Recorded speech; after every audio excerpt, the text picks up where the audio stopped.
Sponsorship में women's Asian hockey championship 2024 Rajgir में आयोजन होना है 11 नवंबर से 20 नवंबर के बीच में। स्वागत की व्यवस्थाएं एयरपोर्ट में, होटल में और उनके संभावित भ्रमण स्थल महाबोधि मंदिर इत्यादि में कराई गई है। 6 अंतर्राष्ट्रीय टीमें भाग लेंगी। भारत के अलावा 5 अन्य देशों की टीमें इसमें भाग लेंगी। स्पॉन्सरशिप में women's Asian hockey championship 2024 Rajgir में आयोजन होना है 11 नवंबर से 20 नवंबर के बीच में। इसमें जो 6 टीम्स भाग लेंगे एशिया के विभिन्न कंट्रीज़, उनके टीम्स के रुकने का स्थल गया और बोधगया चिन्हित किया गया है। हम लोग जानते हैं कि गया और बोधगया अंतर्राष्ट्रीय स्थल है जिसमें अंतर्राष्ट्रीय पहचान की कई संस्थानें हैं और उसको बढ़ावा देने के लिए उसको और बेहतर ढंग से अंतर्राष्ट्रीय स्तर तक पेश करने के लिए स्केल और टूर्नामेंट को इस्तेमाल और प्रयोग करने का निर्णय सरकार ने लिया है। खेल के बढ़ावा देने के साथ साथ टूरिज्म को भी बढ़ावा देने के प्रयास हम लोगों ने किया है। सरकार के निर्देश के आलोक में सभी टीम्स के स्वागत के लिए जो हमारे पहचान है महाबोधि मंदिर और अन्य बुद्धिस्ट स्थलों का प्रयोग करते हुए उसके साथ साथ प्रचार करते हुए हम लोग स्वागत के और जो एक फेस्टिव एटमॉस्फेयर में लोगों के यानी टीम्स के आगमन और स्टे रहें, इसके लिए सभी व्यवस्थाएं सुनिश्चित की है। स्वागत की व्यवस्थाएं एयरपोर्ट में, होटल में और उनके संभावित भ्रमण स्थल महाबोधि मंदिर इत्यादि में कराई गई है।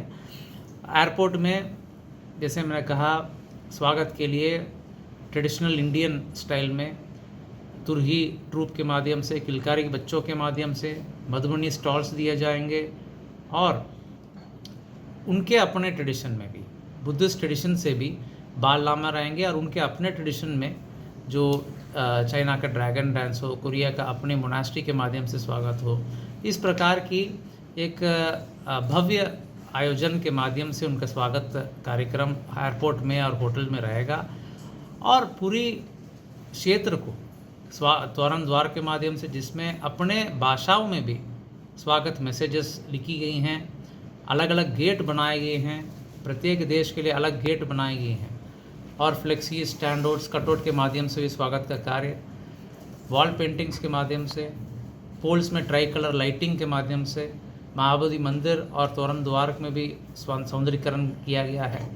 इस प्रकार कई चीज़ें की गई हैं जिसमें पूरी एक फेस्टिव एटमॉस्फेयर पूरा क्षेत्र में रहें, लोगों को भी अच्छा लगे जो यहाँ आएंगे और भ्रमण करेंगे, ऐसे प्रयास किया गया है। मैं समझता हूँ कि ये आयोजन काफ़ी सफलतापूर्वक रहेगा और जो टीम्स आएंगे बहुत कंफर्टेबली स्टे करेंगे, उनको भी काफ़ी आरामदायी स्टे मिलेगा और लोगों को भी इस आयोजन के माध्यम से खेल और पर्यटन का बढ़ावा मिलेगा। अच्छा, जो ऐसा कोई प्लान नहीं है कि ट्रैफिक डाइवर्शन का ऐसा कोई प्लान नहीं है। एस्कॉर्ट और पायलट के माध्यम से उनको जो NH 82 है गया से राजगीर जाने के जो रूट है उसी को प्रयोग किया जाएगा। अगर ऐसा कोई व्यवस्था करनी होगी तो समय रहते हुए हम लोग अवगत कराएंगे। आप लोग जानते हैं कि इस टूर्नामेंट के लिए गुड़िया को लोगो बनाया गया है। गुड़िया मतलब गुड़िया जो लोकल लैंग्वेज में हम लोग बोलते हैं, जो एक्सटेंड होते जा रहा है, वो भी एक मैसेज देने की काम सरकार ने किया है कि गुड़िया को प्रोटेक्ट करने के और जो हमारे जो अंतर्राष्ट्रीय पहचान है, चाहे महाबोधि मंदिर जैसे अंतर्राष्ट्रीय स्थल है, कई अंतर्राष्ट्रीय टीम्स भाग लेंगे और एशियन कप यहाँ होने जा रहा है। राजगीर में इसका आयोजन होगा, लेकिन हम लोगों के लिए भी गर्व की बात है कि सरकार की तरफ से गया में, बोधगया में टीम्स को रुकवाने का व्यवस्था की जा रही है।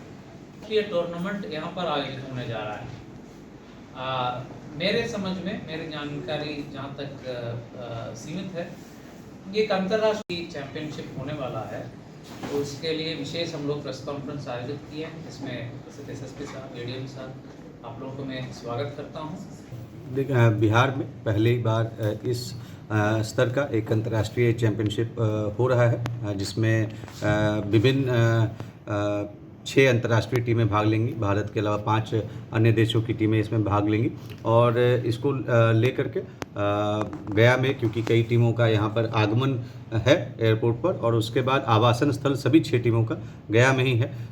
और इसी दौरान सभी टीमें गया से राजगीर प्रैक्टिस के लिए भी और मैचेस के लिए वो जाएंगी। इसको देखते हुए सुरक्षा के पुख्ता इंतजाम किए गए हैं। एयरपोर्ट से लेकर के होटल, और साथ में होटल से लेकर के जो उनका खेल मैदान है वहाँ तक सुरक्षा की व्यवस्था की गई है। होटल के अंदर भी जो सुरक्षा के उपकरण लगाए गए हैं, सभी चीज़ें जांच करके ही उसके अंदर जाएंगी।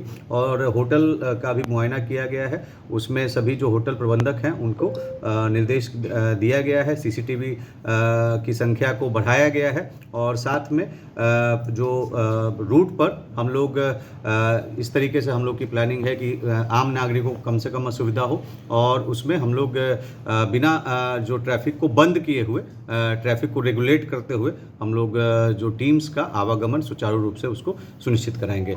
मुझे पूरा भरोसा है कि हम लोग बिल्कुल शांतिपूर्वक माहौल में और अच्छे तरीके से इसको संपन्न कराएंगे, और आप सभी लोगों से भी निवेदन है कि इसके लिए आप सभी लोग आएंगे, मतलब ठीक है, बाय रोड मूवमेंट। तो 3 टीमें लेकिन गया में एयरपोर्ट पे आएंगी। तो उसके बाद फिर जैसा बताया गया कि आपका तो 4 तारीख को एक टीम कल भारत आएगी, वो उसके बाद 7 और 8 का शेष टीम्स आएंगे। कल कौन सी टीम है? इंडिया की, इंडिया की। लेकिन वो नालंदा चली जाएगी। इंटरेक्शन होगा। हाँ हाँ,